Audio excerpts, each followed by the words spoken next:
Welcome or welcome back to my channel. My name is Finya. Thank you for joining in. 2 weeks ago, I talked about Denis Villeneuve's filmography, and today I'm going to talk about Sir Christopher Nolan. I don't think he's a sir, but he deserves it, like him and Villeneuve are like two of my favorite filmmakers of all time, and I love talking about them. So that's what I'm going to do today. I will talk about like the ranking of my top 10 Christopher Nolan movies, which are the only movies I watched. So I think two like bigger movies are missing that I haven't watched, for example, Insomnia and Following. So this will be like the biggest films he has done in my ranking. And we're gonna start with the bottom, of course, place 10, which is Tenet. I'm sorry, but this was my worst cinema experience I've ever had in my entire life. I went into the cinema and I had high hopes because obviously it was a Christopher Nolan movie and it had to be great. But it turned out I couldn't even enjoy this movie because the sound design was so loud and like so chaotic that it was literally covering my ears for like most of the movie because it was so damn loud. I don't know if it was the mixing or if it was like the theater I was in, but the mixing was also so dynamic. Like the loud things were super loud and then the very quiet moments were very not even understandable because my ears were just ringing. So I couldn't even really enjoy this movie and I didn't understand it. It was super chaotic, like what was even going on? And then I went and watched it a second time at home this time, so I had my remote on hand, and yes, I did understand more, but still it was not super enjoyable for me. Dialogue was so much exposition and like trying to help the viewer understand the movie because it just couldn't do that with showing us things, and that was kind of what really gave me the ick with this movie, is that it just didn't flow very well because most of the people I know were just really struggling to properly understand what the heck is going on. And so yes, on the second viewing it got better, but it's still my least favorite Nolan that I have watched, and I am not planning to watch it again. Like every other Nolan movie, if someone asked me, want to hang out and watch this movie and like get popcorn, I was like, hell yeah, but this is the only one where like, I don't know. By the way, from this place on, place 1 to 9, I loved every one of these movies. So even if I now have like place 9, it's not bad. It's a very good movie. I had to rank it somehow. I'm gonna go with Batman Begins to put this so low, like the second lowest place on the list. Somehow feels a bit cruel, but it also tells you how good these other movies are, because I love Batman Begins, don't get me wrong. I've watched it several times, too many times maybe. So Batman Begins, it's the origin story of Sir Bruce Wayne, and I mean, it's a great movie. What can I even say about it? Everyone knows the story of Batman, kind of, I think. Just the quality of this trilogy is insane. I think it's the best Batman movies there are, although, Robert Pattinson's new Batman comes close to it, but I just grew up with those movies, and for me, Christian Bale is Batman, and Batman is Christian Bale. So yes, I love this movie. I think for me, it's my least favorite of the three, which does not mean I don't like it. It's very, very good. But if I had to choose, I would watch one of the other two. Then on place 9 we have The Prestige, and this I think is one of Nolan's lesser known movies. So when people talk about Christopher Nolan, they usually talk about other movies from him. But this one is chef's kiss. It's so good. It's with Hugh Jackman and Christian Bale, of course, and we also have Scarlett Johansson, for example. The cast in general is very great, and it's basically about two magicians that are very competitive, and they started out as partners, as friends, and then they developed this obsessive rivalry that basically continued through their whole life and destroyed their lives as well. And the storytelling, like time-wise, it's just fantastic. The magic in it, the scenery, the setting is so beautiful. We have David Bowie as Nikola Tesla. What movie can say that about itself? So on place 7 we have The Dark Knight Rises, the third movie of the Batman trilogy, and this I think is a bit overlooked. Everyone talks about the second movie, of course. I don't even remember watching those movies for the first time because I was so young, but then when I later on rewatched them, I noticed how good The Dark Knight Rises is. Like, it is so good. And I just completely forgot about it because the second movie just shines so bright. People don't even talk about The Dark Knight Rises anymore. But it's such a good movie, and the antagonists, the storytelling, the conclusion of the whole trilogy is just so well made that, we often forget about it. And when I then watched the trilogy again, it was like a revelation, like an epitome, because it is just so good. I had to be reminded of that, and in case you forgot about it, now that is your reminder to maybe watch it again, give it a second chance, and just experience the glory of this movie and this trilogy. Then on 6th place, one of the lesser known movies from Nolan, I would say, and that is Memento. And this is such a unique film as well. I have never seen a movie that tells a story quite like this. So basically it's about a man who tries to find out who murdered and raped his wife. But he, like Dory, has short-term memory loss. So he forgets things and he writes himself a little note to then remember and stuff. But the way this story is told is so weird. We basically have two timelines, one in color and one in black and white. If I remember correctly, the one in color is the one moving chronologically.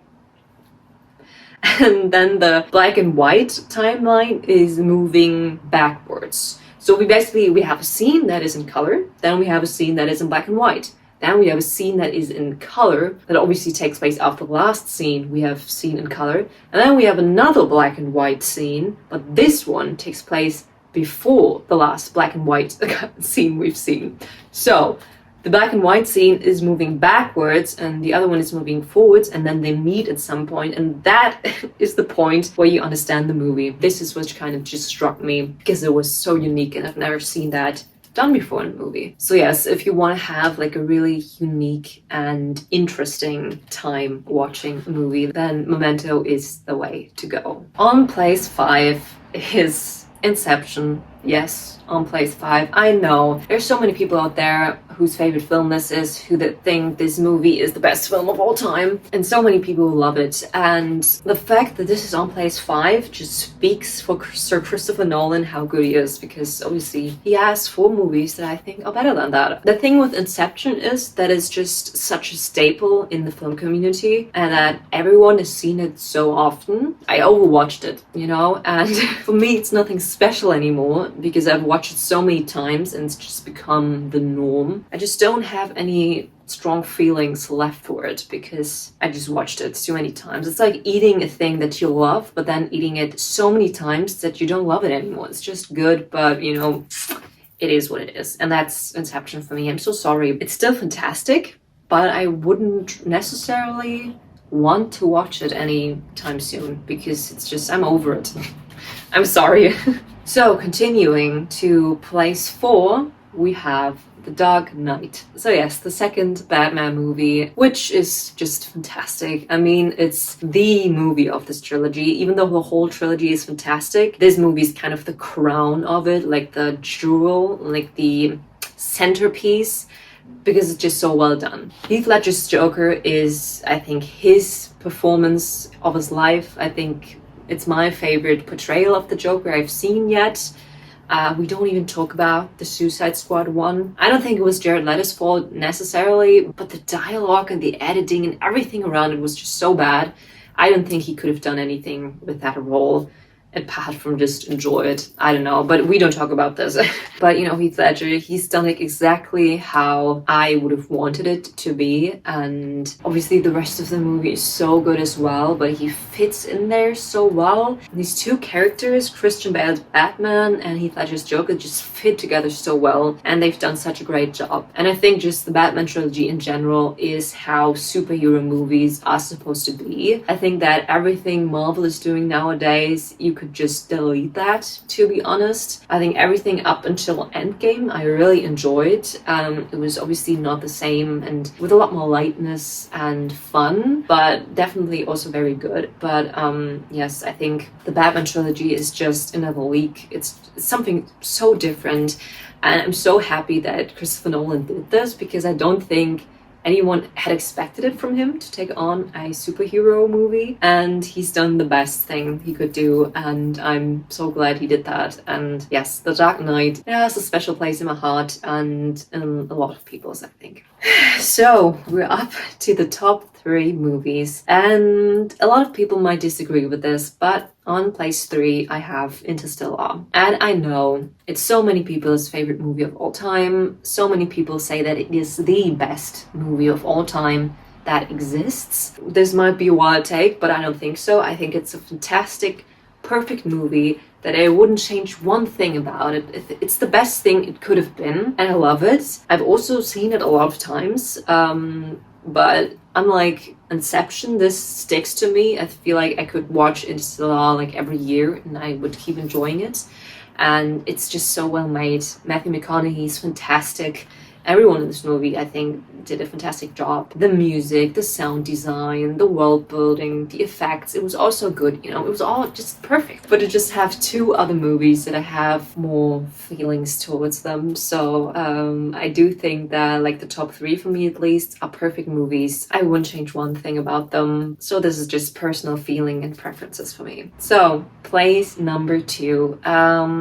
Dunkirk. I love Dunkirk to death. It's maybe the best war movie I've ever seen, in my opinion, which might be pretty controversial, to be honest. Now that I've said it out loud, people might have their opinions on that, but it's very different in a way, and I'm gonna come back to that later. But first of all, Dunkirk is based on a real story. It's about the evacuation of, I think, around 300,000 British soldiers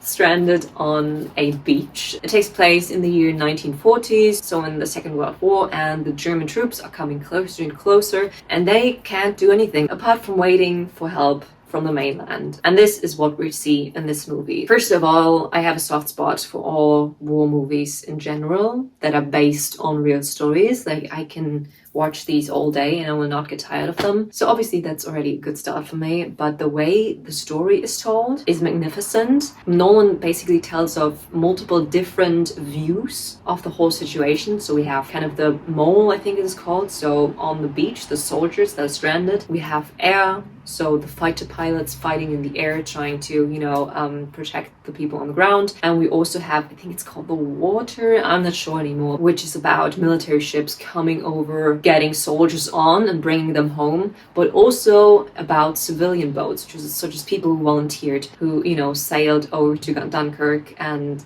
got as many people as they can on their little boat and then went back. So it's all about these different scenarios, and they're not told in chronological order, which of course Nolan couldn't even do, but it's not really confusing at all. But I think what makes this movie so special, it's not about this one hero in the war.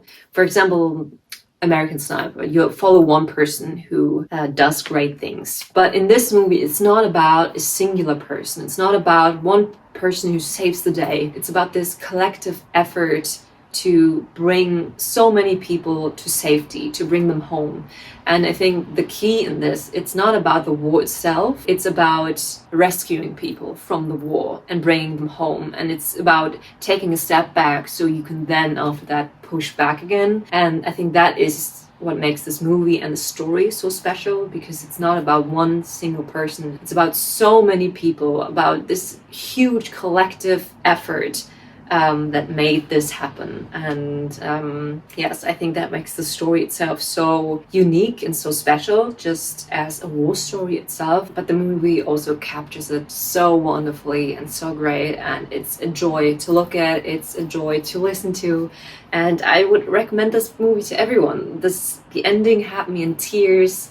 The cast was fantastic. I mean, it had Harry Styles in it. But yeah, we also have Tom Hardy, we have Cillian Murphy, we have so many great people in there. And it is just fantastic. So yes, go watch it. It has a very dear place in my heart because of the story, but also because of the way it was told by Christopher Nolan. And then we come to the one and only Oppenheimer. This movie, it blew my mind. It's really one of the best movies ever made, in my opinion. I think what Interstellar is to a lot of people, that is what Oppenheimer is to me. It is such a fantastic movie, and I never would have thought that this story in particular about Oppenheimer would be so important to me. So yes, everyone has probably watched it and seen it. I mean, it's Oppenheimer, and yes, it tells about Oppenheimer, the father of the atomic bomb, and you know, his life basically, from a young student to his late life. And of course, and especially about the time where he built an atomic bomb, and of course the two bombs that later on hit Hiroshima and Nagasaki, and the whole tragedy around it, and him dealing with it afterwards, and all of those questions and all of those different aspects and facets to the story. While the story is so interesting, how it was filmed, how it was told was just magnificent. It was so good. Like the choice to have obviously a lot of in color, but then some in black and white. It made so much sense storytelling wise. It does have a reason. I don't really want to talk about that too long. I think it's much more fun to figure that out yourself. The cast was phenomenal. I think a lot of people in this movie had the performance of their life. Obviously, Cillian Murphy, I think he really did something there. He carried this movie on his back, which it didn't need, but he did it anyway, and he was so good in it. But all of the other people, Matt Damon, Emily Blunt, Florence Pugh, Rami Malek, Robert Downey Jr., oh my god, he was so good in this. I don't even know how to talk about this movie because it's just so good. I watched it in the cinema like in 2 weeks when it came out. Obviously on the day it came out, we obviously had a little Barbenheimer session, but then I watched like 3 or 4 times in the cinema in the following 2 weeks, and I was not bored one time. I've heard of people walking out in the middle of the movie because it was boring and the dialogues were boring. I don't know, I think it tells more about the person who finds it boring than it tells you about the movie.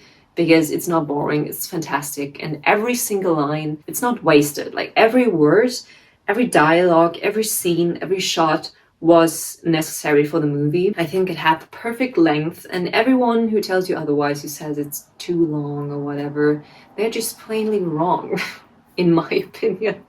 I just don't accept any sort of criticism on this movie. I think it's perfect in any way, and it is just wonderful. I can watch it every day of my life and I will not get tired of it. It is just a love letter to movie making in general, to storytelling, to anything that has to do with filmmaking. I think everyone that was involved in this movie just did a fantastic job. And the sound design as well, the characters, the actors, the costume design, the setting. It looks like I'm crying. I'm not. I just have something in my left eye. I'm sorry. Yes, I would just want to conclude this little monologue, this rave about this movie. Go watch it if you haven't. Go rewatch it if you have. Show it to your grandmother, show it to your dog, maybe to your hamster even, if he's into that kind of movie. So yes, I think it's perfect. It's one of my favorite movies of all time and deserves the #1 spot on this list. So yeah, this also concludes this video. Thank you so much for watching. Please subscribe, like this video if you enjoyed it, and comment below your favorite movies by Christopher Nolan, and also if you're interested in more movie related content. Thank you so much for watching and have a great week. Bye!